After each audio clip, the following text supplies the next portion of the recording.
இரு நக்குமாக்கு தமிழ் தெரியுமா? தெரியாதானே? பின்னாடியே தெரியும். அது டப்பிங் வாய்ஸ் கொடுப்பாங்க. அப்படி கிடையாது. இயல் இசை நாடகம். இயல் இசை நாடகம். வசனமும் பேசணும், பாடணும், நடிக்கணும், இதெல்லாம் செய்யணும். இந்த நரம்பெல்லாம் ஒடுக்கணும். இந்த மொழி அதுக்கு அடி வைப்பேன்.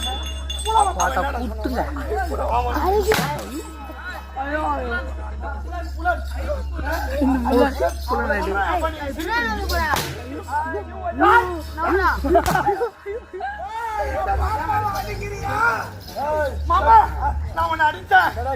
சரி விடுங்க. பேச்சு வேலை குறைக்கும். இங்க என்ன நடக்குது? ஐயோ